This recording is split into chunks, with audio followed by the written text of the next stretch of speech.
cool clown costume.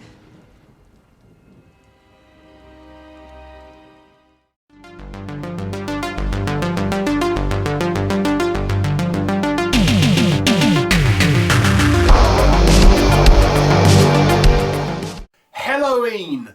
No, this is not a movie about the influential German heavy metal band. Helloween is a 2025 low-budget British slasher movie from writer-director Phil Claydon. Now, this is clearly influenced by the likes of The Joker and specifically the Terrifier movies. But it is in fact based on the kind of fad that was the 2016 dressing up as a clown craze and going out and scaring people.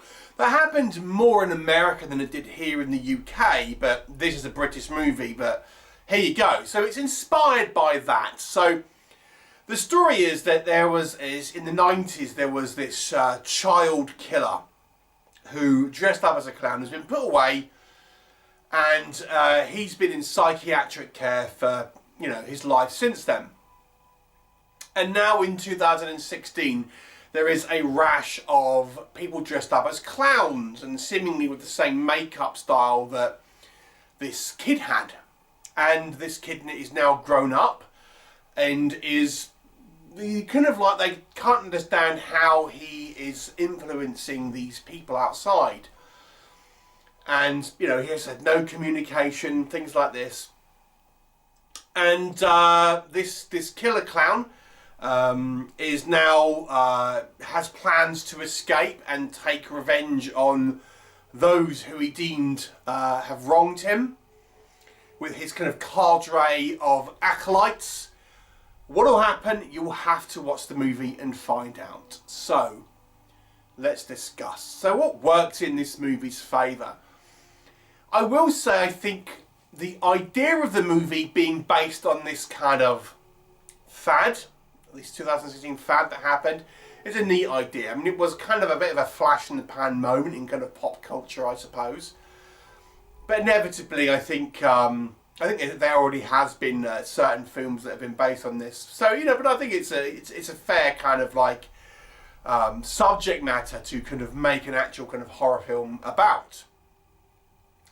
I also will say I think the movie is at least initially quite ambitious. The kind of the synopsis, if you like, is quite ambitious, because you initially think it's going to be a typical kind of slasher movie, and it does turn out a little bit more like that. But initially it seems like this is more of a kind of social uprising where disillusioned people are now kind of like joining this kind of clown cult, to kind of taking over in a kind of revolution. And that is the kind of the way the story seems to be headed, I would say, for the first half of this movie. So, but it doesn't really kind of ever really turn out like that. But I think the idea here of that sort of larger scale kind of social disruption, I think, is an interesting one for a low budget horror movie, and I think it at least partially is has some kind of interesting ideas outside of your, you know, costume slasher hunting people. It does at least start to be a bit more kind of ambitious in regards to that and have a little bit more scope. Doesn't really pay off when it comes down to it, but at least it's part of the way there, I would say. The recognisable name in this movie is Michael Paré. He's not in loads of the movie, but it's probably the you know, a decent sized supporting role, and he's pretty good. I mean, Michael Paré's been in so many movies at this point. You know, he is very good at playing kind of a grizzled investigator. This is what he's kind of playing here. I mean, it's a bit unclear about who he's actually working for, really, but you know, this investigator.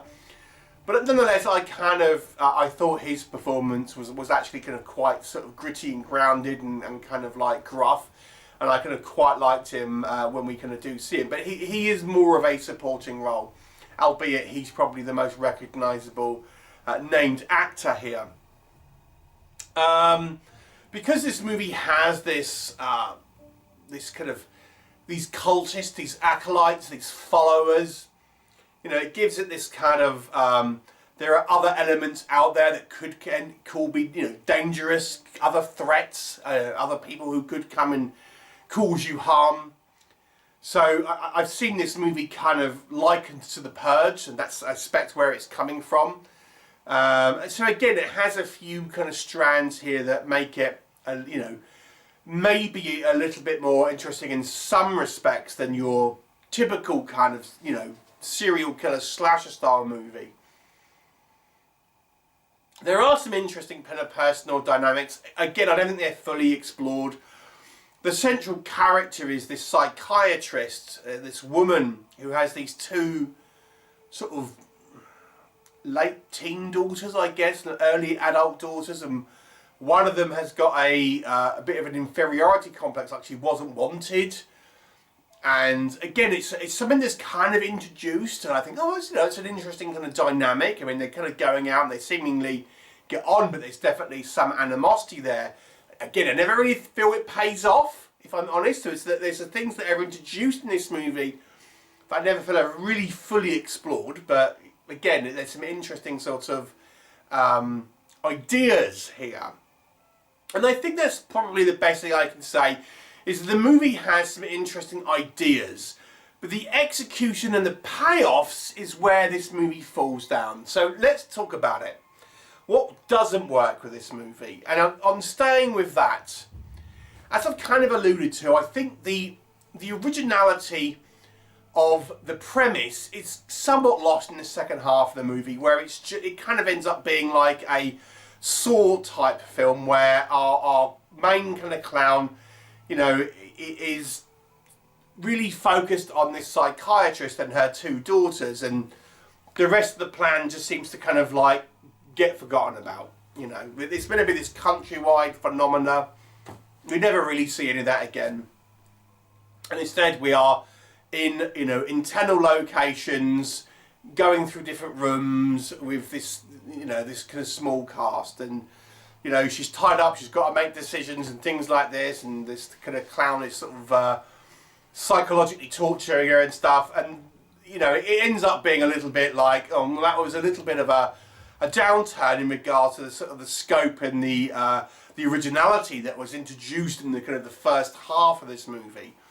So I have to be honest with you, I think the promise of what was initially kind of look where it was going is, unfortunately, the second half of the movie ends up being a kind of somewhat more standard, typical, you know, slasher movie at the end of the day. I have to say, I think this movie feels like it's trying too hard. It really wants to have a horror icon character, and I just think it feels like it's trying too hard. The eeriest scene in the movie is the prologue, where we see this killer clown as a kid, and that was that scene probably the most effective. The guy who's playing this clown, he's like, oh, you know, we've all seen Heath Ledger's Joker. You know, it's just trying a little bit too hard, and forced almost. It feels forced. You know, the whole plan is ridiculous. I mean, but why is everyone else getting involved? I mean, it just doesn't. It never goes into it. Why is all these random people? Bear in mind that this guy's been incarcerated all his life. He's never met anyone. It's really kind of like cagey about how he communicates with the people outside. There's like one line of dialogue. I won't say how, but it's minimal, right? And we are led to believe he's got this nationwide army of cultists or acolytes or what have you. Why are they doing it? It's never explained.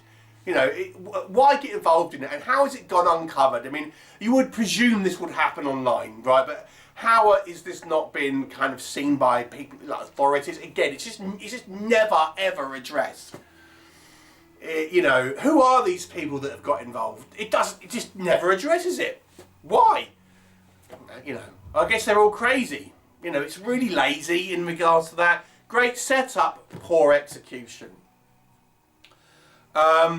So, you know, I've got to say that the film really is some good ideas in, and then it just squandered in regards to mediocrity after that. The acting is not good, I have to say, maybe with the exception of Michael Paré, who I actually do think is fair, but the other acting is not particularly strong. I also have to say our main actress is somewhat miscast. Let me just say that. Let me just say, when you look at her, you're not really thinking psychiatrist. And then the dialogue is horrible. Let me give you an example. So this psychiatrist has been treating this guy for 20 years. So she would know him as her patient intimately. But she refers to him as like evil and things like this in these kind of interviews at the beginning. And they go, that's not how a doctor would speak. I mean, she would be speaking in clinical terms and things like this. It's just like, the dialogue is horrendous. And this kind of goes in what I'm saying with this kind of trying too hard. It's so trite. You know, mixed in with kind of like, I have to say, below average acting for the most part across the board here. Or at least mostly across the board. Oof, you know, it's a little bit sort of, oh God, cringe at times, to be honest with you, this movie. Overall, there's some good ideas. But again, this is down to a one-man show kind of movie, Phil Claydon. But, you know, it needed more to it. As it stands at the moment, it's a below-average film, in my opinion. So it's a 4 out of 10. Some decent ideas. Would have liked to have seen a little bit more done with it. Have you seen it? What were your thoughts? I look forward to seeing you next time.